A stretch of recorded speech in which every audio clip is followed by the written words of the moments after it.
What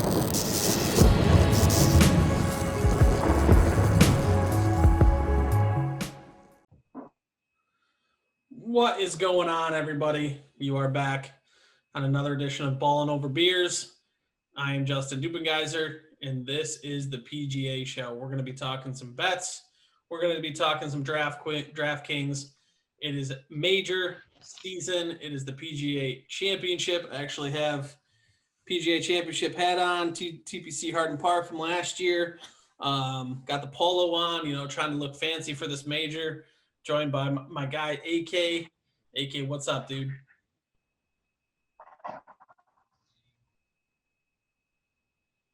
Oh, not much. It's going to be nice getting a major back on TV, and hopefully we can hit a winner here this week. Yeah, hitting a winner would be excellent. Let's talk about this PGA Championship, but before we do, make sure wherever you're listening to this, whether it's the audio podcast version or the YouTube version, you're liking this, giving us a 5-star review on the audio, like the YouTube channel, subscribe to the YouTube channel. We got tons of shows out for Ballin Over Beers, PGA, NFL, NBA Top Shot, all the good stuff all the time. But let's talk PGA Championship. We are at Kiawah Island, South Carolina. Last time they played here, it was Rory in 2012 running away with it. So I guess take it for what it's worth with that. But since then, this year, this course right now on the scorecard is 7,800 yards. So really long, technically the longest, I think, in the history of the tour. They have that. They have wind, which protects the course. If it gets windy, it could get super difficult. It's an oceanside course. So that wind could pick up at any point. You're going to be wanting tracking that, from now until the tournament starts, because it literally changes so often. It could just be luck of the draw, basically, at that point. Let's go through the board, though, AK. We'll talk a little bit in each range. Maybe talk about some bets you've already made and if there's anybody that you like. So we'll start with 20 and above that. So Victor Hovland is 20. And then you got Dustin Johnson, Xander, Bryson, Spieth, Justin Thomas, Rahm, and Rory as the favorite at plus 1150 on the book we're looking at right now. So in that range, the 20 and up range, do you like any of those guys? Because I think I really, really like Victor Hovland. I was looking at betting some people in that range. I just couldn't get myself to, shoot my majority of my bankroll on one of those guys. I do think Hovland is one of the better guys there. I think I like Xander a lot, but I don't like him in that group of people. If he was more in the 25 range, I would have been all over that. But someone like DJ at 18-1, if DJ comes out and plays DJ golf, he could run away with this, and you're going to kick yourself in the ass for saying, how did I not bet Dustin Johnson at 18? Because if he won a couple weeks ago like Rory, DJ would be 81 right now. But instead he withdrew with quote-unquote injuries, even though he was doing backflips off boats and being with his wife. So I think at 18-1, I really like DJ at that number. I might be talking myself into it, but right now I'm staying away from everyone in that range. Yeah, DJ at 18-1 is actually very, very enticing. Right now in my custom stat model on Fantasy National, Victor Hovland is number one for me. I do have a mixed condition model where I'm taking a couple different things into consideration. I have my custom stat model, so kind of most recent form. And then I have one for strokes gained on Pete Dye, because this is a Pete Dye course, and Pete Dye courses, there's just players who tend to play better at those type of courses. And then I have a strokes gained pull from a couple courses correlation. Hovland is 11th in that one. And he is somebody I think that at any point, especially in DraftKings, like he could end up scoring so well, right? Like his big thing this week, I think, is his around the green and putting just has to be a little bit decent, because if the wind picks up, you're not going to hit every green in regulation, especially this week, even regardless. So, but I mean, if the wind stays down, it could turn into a birdie fest, and he is a guy that in a birdie fest I feel like would do well. And I think he also has the upside to win a major championship. So, but yeah, I like Hovland a lot in DraftKings opposed to betting. I yeah. think betting he's up in the top 5 guys and he shouldn't be, but on DraftKings, like Brooks is priced higher than Victor, which doesn't make sense to me at all. Well, let's talk about that range. So from 20 to 50, you have Brooks that kind of rounds it off, and he is 50 to 1. But after, Hovland, it's Berger at 30, Morikawa at 30, and then Hideki and Patrick Reed and Scotty Scheffler at 35, Finau at 40, Cantlay at 45, and Webb at 45, and then Cam Smith at 46.5. With Brooks at 50. The Brooks thing is all injury based. Like, to me, if you think he's even remotely healthy and that knee is okay, like, he still hasn't been able to like squat down to read a putt with with bending his knee. Like, he still keeps it straight.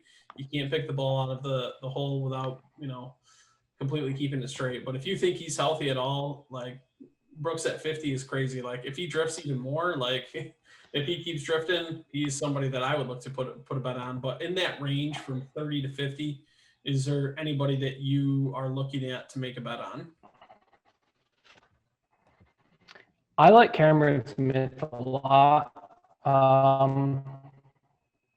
This week, I have a decent sized bet on him already. I think he's playing absolutely amazing golf, and I think he has a correct number for also like Colin Morikawa. Anytime you can get Morikawa in the 30s or higher, it's usually instant bet for me. I know he did win it last year, completely different course, so it's not really related at all. But if it gets windy out there, you're going to want someone with their irons and around the green. And Morikawa's, him or JT is arguably the best iron player in the game right now. Yeah, so I don't mind really either of those guys. I think that, like you said, Morikawa is somebody who he's shown that he has the potential to kind of win anywhere. His irons get clicking, and he gets so hot with them that he can win anywhere. But a guy in this range that I'm really liking, that I'm usually never on, is Daniel Berger at 30 to 1. I honestly barely never play him, but he is playing really good right now. He's 7th in my custom stat model. He is 3rd in my mixed condition model that I said takes into account my custom stats, my strokes gain total for Pete Dye courses, and then my course correlation one. So he's 3rd in that. I think that he is somebody who's, like you were just saying about Cam Smith, he's playing really good golf right now, and he has been for a while. His last 2 times out, he was 3rd and 13th. Missed the cut at the Masters, which I think got some people off of them. But then after that, or before that, he's 9th at the Players, 35th at the WGC, and 1st at the AT&T Pro-Am. So, he's got 3 top 10s with a win in his last 6 events, 4 top 15s, and, has only missed the cut once in his last 6 times out. So I really like Berger. I think here in both the betting and the DraftKings, where DraftKings he's $8,700, where if you start your lineup with one of the top guys, up top DraftKings wise, I love Rahm and I love Jordan Spieth. I probably try to pair them up with Berger quite a bit, I think. So that's who I would be looking at there. If you look at the 50 to 100 range, AK, I'm not going to list all the guys off there, but is there anybody you like in the 50 to 100 range? There's a couple guys that stand out to me. I said in the earlier shows this year, I did bet Neiman at 70 to 1 to win a major this year. Basically, I got him at 70 to 1 for every major. I don't think he's playing good golf, so I wouldn't advise betting him this week, but I did it earlier in this year. But I do like, excuse me, Paul Casey's number. I got it at 80 to 1. I don't know if his win equity is really that high, but at 80 to 1, I think that's a great value bet for him at that range. And I also like Matthew Fitzpatrick this week. I think his style of golf will fit a windy course. And if that wind does pick up with, he's from England, he's used to playing them links courses over there with the sand everywhere and the wind can pick up at any time. Life really suits this course.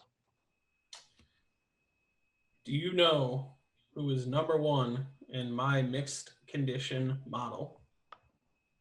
Matthew Fitzpatrick. Wrong. Paul Casey. Paul Casey. So Paul Casey is first in my mixed condition model. He is 12th in my custom stat model.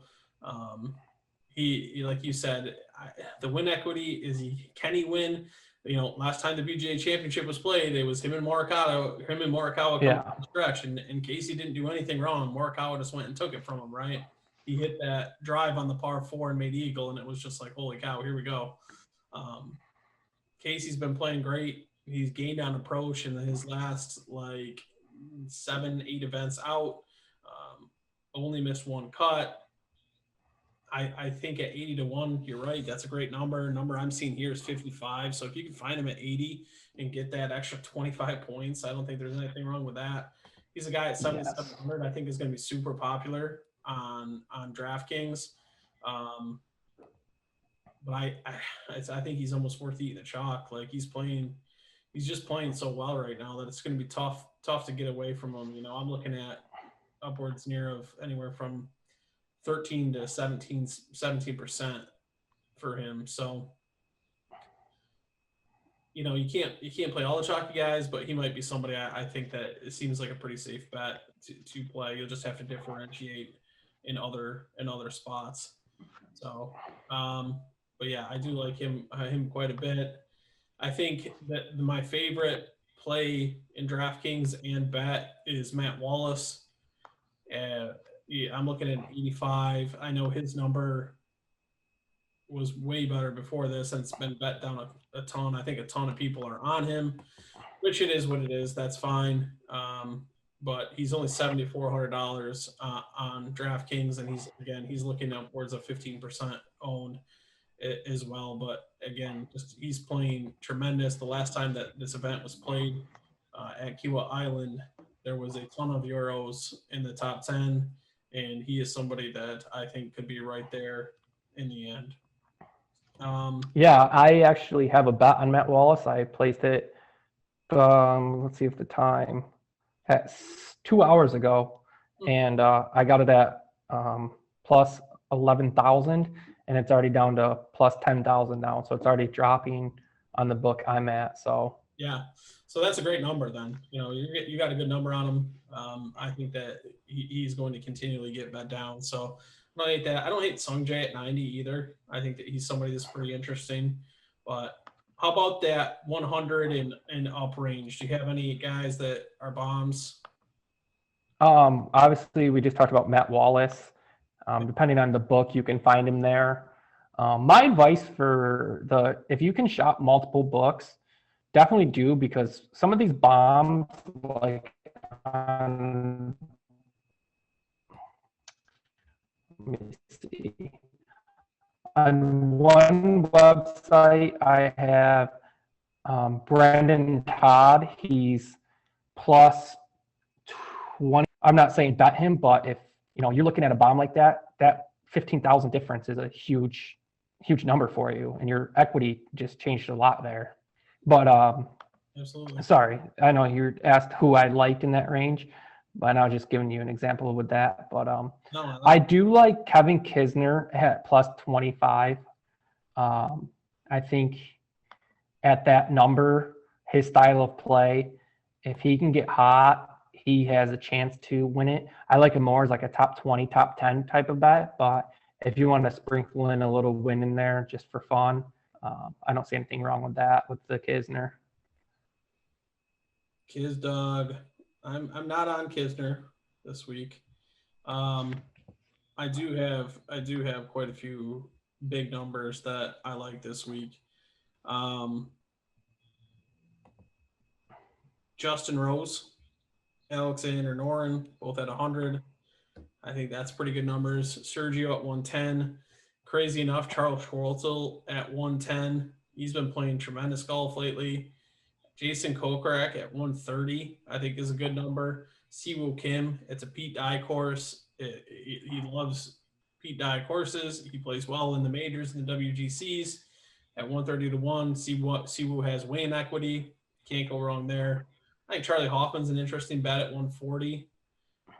And then Matt Kuchar at 175. Now, I don't think Kuchar's going to win, but like 11 to 1 for a top 10 on Kuchar, I think it is a pretty good bet. Same with like a Charlie Hoffman where you can get 9 to 1 on a top 10 or something like that.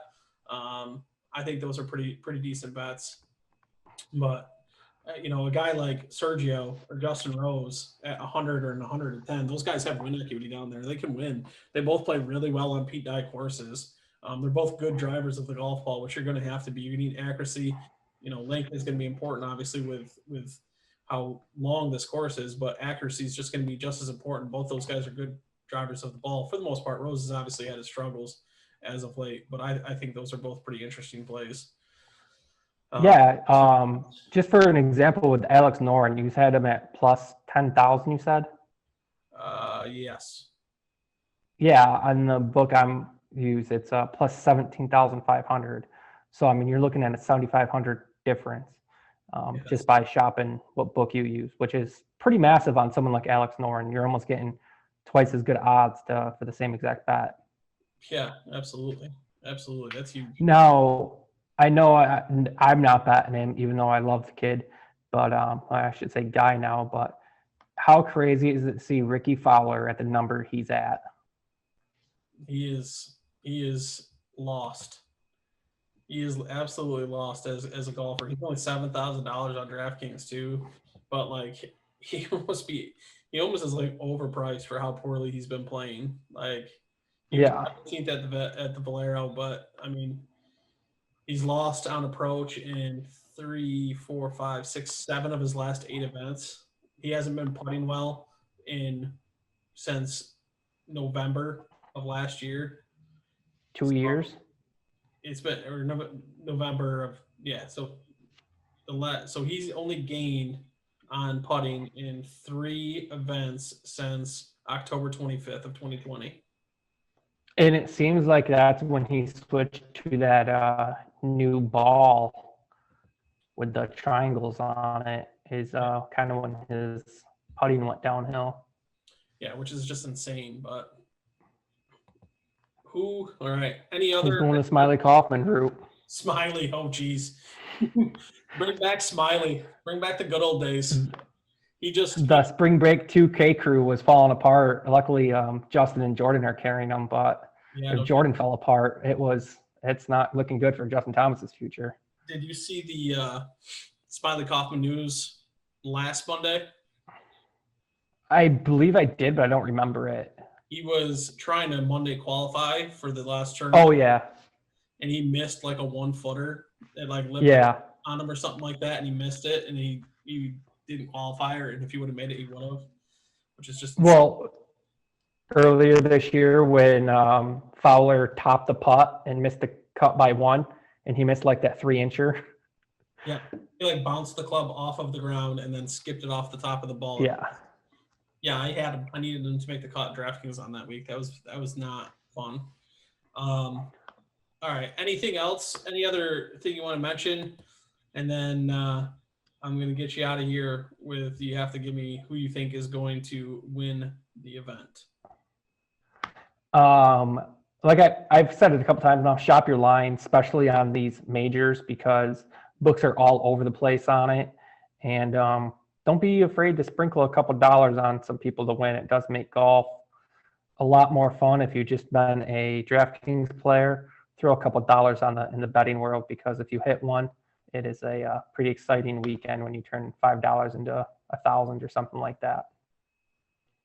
That is for sure. All right. Moment of truth. Well, let's do this first. We're going to build up the suspense here. Who is your favorite DraftKings play?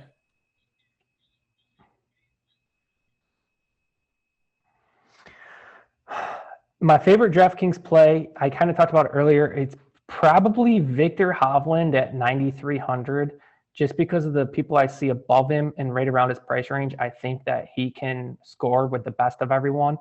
And for a sleeper, talked about him betting wise, is Jason Kokrak at 7,100. So I guess he's not really a sleeper, but 7,100 is a nice value play there for the Kokrak.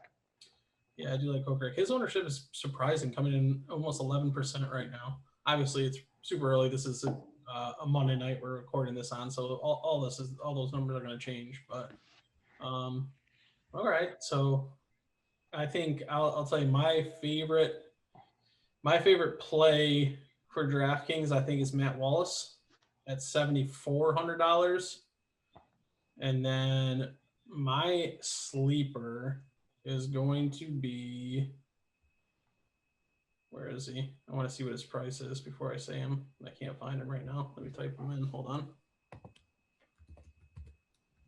Your boy Aaron Wise. I do actually like Aaron Wise here. No, it's going to be. What's Hadwin's number at? Hadwin? No, dude, he's playing terrible right now. He's only 6,300, man. Dude, you know, at 63, if you're trying to jam some dudes up top, 6,300, Hadwin's not terrible, but like he's just playing so bad. Well, the cuts, top 70 this week. Yeah. And there's like 20 guys that really aren't going to do anything, like John Daly and that. So really, there's only 120 guys on the field. He only has to beat 50 guys. I mean, there's 156 guys in the field, but you also have like 20 PGA professionals. You have, you know, people coming over from like the Asian tour. Like, right. There's like legit, yeah, like a legit maybe like 110 guys that. Right, that's what I said. And with it at 70, he really only has to beat 40 guys to make the cut there. And at 6,300, like you said, if you're trying to jam the top, yeah, exactly. It's I've of all the guys in that dollar range, if you need someone 6,400 and below, I'd feel comfortable with Haddon. Well, I'm going to give you somebody my favorite sleeper play of anybody right now. Down there, $6,500 is Brendan Steele. So he's got like 2% ownership right now. He has not missed a cut in his last 11 events. Loves Pete Dye courses.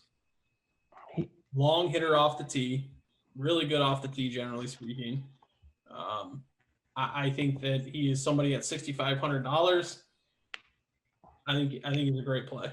So that'll be my sleeper play on DraftKings. Now, last question. Now, for your one and done this week, do you want to do a side wager? Oh, I was going to say for one and done, do you want to do a side wager? What? If I get mine right, you got to shave. No, not shaving. Lame. Not shaving. Dude, I can't shave. I would look like a freaking giant baby. I would look ridiculous. I would look terrible. I would look like a giant baby. I was going to say, and if you get yours right, I was going to buy you a new Scotty Cameron putter, but never mind. Oh, yeah, I'm sure you were. No. I was. Yeah. No, I can't do that. I would look ridiculous. I just feel like my face is too round. I would just look like a giant baby. I would just look terrible. You look like Seth Rogen now. Yeah, right. So that's, dude, unrecognizable. I couldn't stop thinking about that for like 4 days after they showed that picture of him. Didn't even look like him. Somebody tweeted out that now they understand how Clark Kent could walk around and nobody knew he was Superman because all he did was glasses, nobody knew him. It's like Seth Rogen shaves and takes his glasses off and the dude is unrecognizable. All right, let's get out of here. Who's your winner? PGA Championship, who's your winner? I am going to go with Cameron Smith. Cameron Smith. Wow. The mullet for the win. The mullet for the win. That's what. And when he does again, it's gonna pay for my flight back to Australia. That's what you should do. If Cam Smith wins, you got to grow out a mullet. Dude, I had one when I was 9, and now they were cool again. I should just kept it. You did have one when you're down. That and your eyebrow piercing. You get those back. All right, I'm gonna go with for my winner, Mr. Jordan Spieth. Trash. Trash, he says. Guy's on fire, man. He's got like seven top 10s in the last 10 events. He's all the I know. I'm upset with Jordan Spieth because for the last 2 years we've been betting him for every major in like January because it was like 90-1 for everything, and this year we didn't do it, and now he's at like 18-1 for everything. Yeah, exactly. No, it's brutal. But all right, this is the Ballin' Over Beers PGA show. We talk bets, we talk Draftkings, we talk what we liked. It's going to be a great event. You can find AK on Twitter at Kenny Truelove. His pick to win was who, AK? The mullet, Cameron Smith. The mullet, Mr. Cameron Smith. You can find me on Twitter at jdiz1617. My winner for this event is Mr. Jordan Spieth. We appreciate everybody being here. Smash the like button on your way out, and we'll talk to you later.